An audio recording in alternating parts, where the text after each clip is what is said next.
En las últimas semanas, los cielos del Caribe y las aguas frente a la costa venezolana se han convertido en escenario de una de las crisis diplomáticas y militares más graves en la historia reciente de América Latina. Aviones de combate, bombarderos estratégicos y drones de reconocimiento de Estados Unidos han sido detectados sobrevolando zonas cercanas a Venezuela. Mientras Washington intensifica su presencia militar en la región bajo el argumento de combatir el narcotráfico y proteger la seguridad hemisférica. Lo que comenzó como un incremento de vuelos y patrullajes se ha transformado en un choque directo de narrativas. Para Estados Unidos, estas operaciones forman parte de una campaña contra el crimen organizado y redes que considera terroristas. Para el gobierno del presidente Nicolás Maduro, son una amenaza inminente a la soberanía nacional y un preludio de una intervención más amplia. Pero la tensión no se queda solo en el aire. Washington acaba de ordenar un bloqueo total de los tanqueros petroleros sancionados que entran o salen de Venezuela, y Caracas califica esa medida como una violación del derecho internacional. Hay un nuevo episodio que marca con claridad que la decisión política del gobierno de los Estados Unidos es ir contra no solo el narcotráfico, sino con una modificación estructural de lo que está pasando en el continente americano. Ha quedado muy claro en la doctrina de política de seguridad nacional que se presentó días atrás. América pasa a ser para los Estados Unidos un continente clave en su política de seguridad, y en ese contexto lo que está pasando en Centroamérica, en el Caribe y puntualmente con Venezuela es una de las aristas más importantes. Y allí Estados Unidos, Ornella, encuentra aliados. Uno de ellos claramente es Trinidad y Tobago. Exactamente. Nosotros la semana pasada hablábamos también de Puerto Rico y lo mismo sucede con República Dominicana. Pero con Trinidad y Tobago, en las últimas horas, la primera ministra de esa nación habló de la autorización de estos aeropuertos para que sean utilizados por el ejército de los Estados Unidos. Y de esta manera refuerzan la operación y esta lucha contra el narcotráfico que tiene el gobierno de Donald Trump desde mediados del mes de septiembre, que no apunta solamente a Venezuela, sino también a otros países de la región, como por ejemplo, porque ya lo dijo el mismo presidente de los Estados Unidos, a Colombia. A Colombia. No dejó de mencionar también la situación de seguridad en México, y además ha pasado hoy algo también muy trascendente, muy importante, ¿no? El acuerdo que acaba de firmar los Estados Unidos con Paraguay, también para intercambiar información y para trabajar en conjunto en la lucha contra las organizaciones criminales y también los terroristas, teniendo en cuenta la influencia del régimen venezolano, por ejemplo, en la protección y en el financiamiento de organizaciones como Hezbollah. Pero vamos a ir a la pantalla, Ornella, vamos a ver en el mapa lo que recién contábamos de por qué la importancia de esta comunicación permanente y despliegue permanente de los Estados Unidos utilizando los aeropuertos de Trinidad y Tobago. Exacto, para el uso de aviones militares por parte de los Estados Unidos y reforzar, como decíamos recién y reiteramos, la operación que lleva adelante el país norteamericano en la lucha contra el narcotráfico. Lo que vamos a ver en pantalla, en minutos nada más, es el mapa para entender un poco más la ubicación específica y la distancia que tiene, acá lo tenemos en la imagen, la distancia que tiene Venezuela de Trinidad y Tobago, que se encuentra acá. Trinidad y Tobago está aquí y Venezuela en este lugar. Son 11 kilómetros de distancia que separan de esta nación a la nación caribeña. Y hay dos aeropuertos internacionales allí que serán utilizados, esto lo confirmó la primera ministra de Trinidad y Tobago. Uno se encuentra en Trinidad y el otro en Tobago. Recordemos que forman parte esta nación del Caribe junto con Puerto Rico y República Dominicana de esta operación que se articulan entre esas tres naciones para reforzar la operación que lleva adelante los Estados Unidos en la lucha contra el narcotráfico, no solamente para con Venezuela, para con su presidente Nicolás Maduro, sino también con Colombia, porque recordemos que la semana pasada dijo Donald Trump, el próximo es Gustavo Petro. Bueno, es muy claro el mapa, ¿no? Realmente lo gráfico que nos estabas mostrando, Ornella, es realmente muy claro de por qué la importancia de Trinidad y Tobago. Estados Unidos está golpeándole la puerta al espacio aéreo venezolano. De hecho, se han observado también en los últimos días movimiento de aviones militares norteamericanos en toda esa región.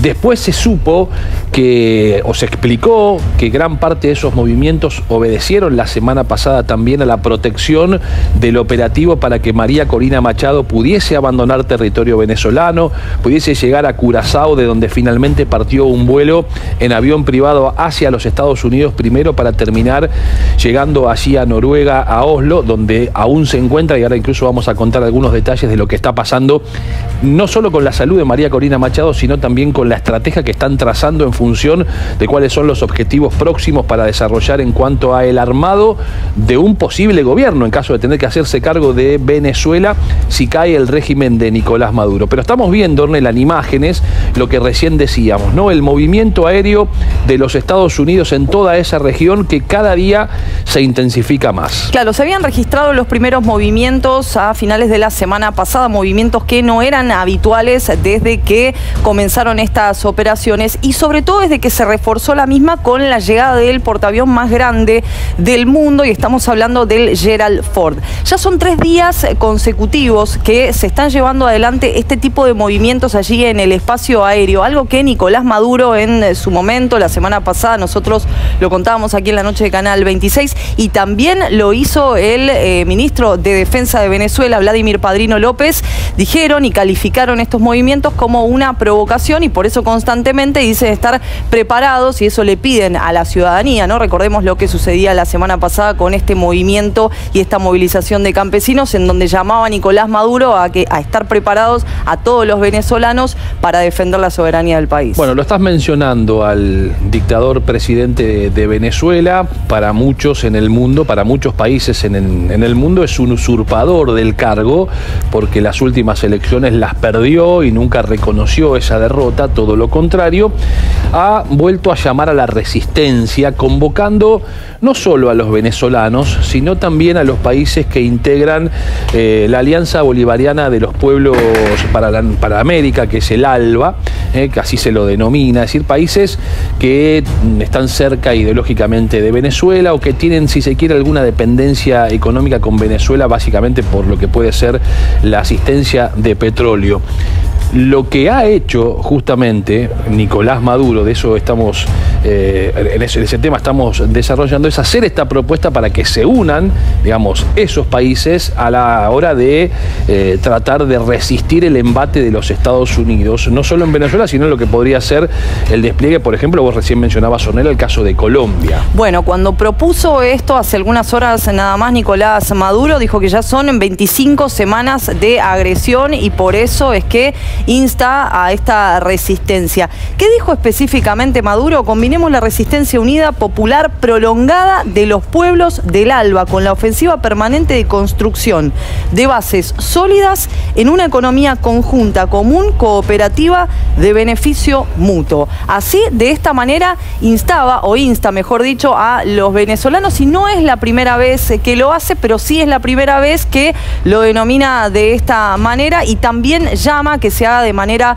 coordinada y articulada. Bueno, hay un dato de esto que vos estás contando, Ornella, que es muy relevante en las expresiones de Nicolás Maduro, que claramente habla de cómo lo afectó y sabe de la verdadera afectación que significa para la economía venezolana que no pueda exportar el petróleo de manera irregular a través de esta flota de barcos que tienen respaldo de Rusia, respaldo de Irán. La confiscación la semana pasada de un barco petrolero de estas características que se dirigía a llevarle petróleo a Cuba, nada más ni nada menos. Cuba también está muy preocupado ante la posibilidad de la caída del régimen de Nicolás Maduro, porque directamente se quedaría sin el insumo del petróleo que durante todos estos años ha recibido de Venezuela, o regalado o a precio muy bajo. Por eso hizo hincapié Nicolás Maduro y lo definió como un asalto pirata y un secuestro. Esto que estamos viendo en imágenes, sí, ¿no? Lo que pasó la semana anterior en cuanto a la decisión de una operación anfibia para capturar un barco irregular en la exportación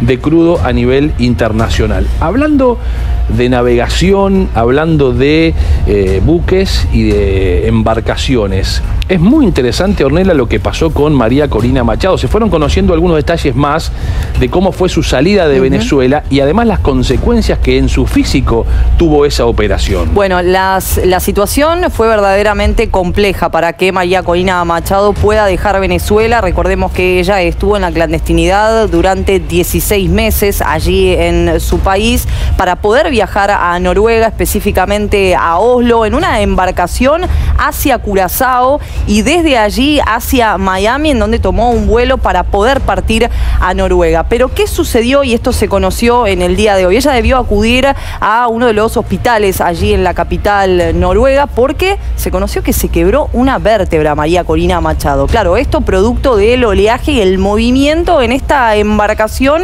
que, bueno, ella emprendió el viaje, que hizo que no pueda estar y recibir el premio, y que por ese motivo el Premio Nobel de la Paz finalmente lo recibió su hija. Esas condiciones climáticas que de alguna manera también explicaron la demora en la posibilidad de salir de Venezuela, de llegar a Curazao, de tener que postergar por unas horas el vuelo que tenía previsto para llegar en tiempo y en horario a lo que fue la entrega del Premio Nobel de la Paz, tuvo esta consecuencia en el físico de María Corina Machado, que de todas maneras cuando llegó a Oslo se la vio saludando a quienes habían ido allí a recibirla el hotel, altas horas de la madrugada, al otro día dando una conferencia de prensa, incluso también entrevistándose con las autoridades políticas de Noruega y llevando adelante diversas reuniones, entre ellas una reunión con Edmundo González Urrutia, el presidente que más votos obtuvo en la elección del 28 de julio, pero que no le reconocieron la elección dentro de Venezuela, el régimen venezolano, porque es el presidente reconocido de Venezuela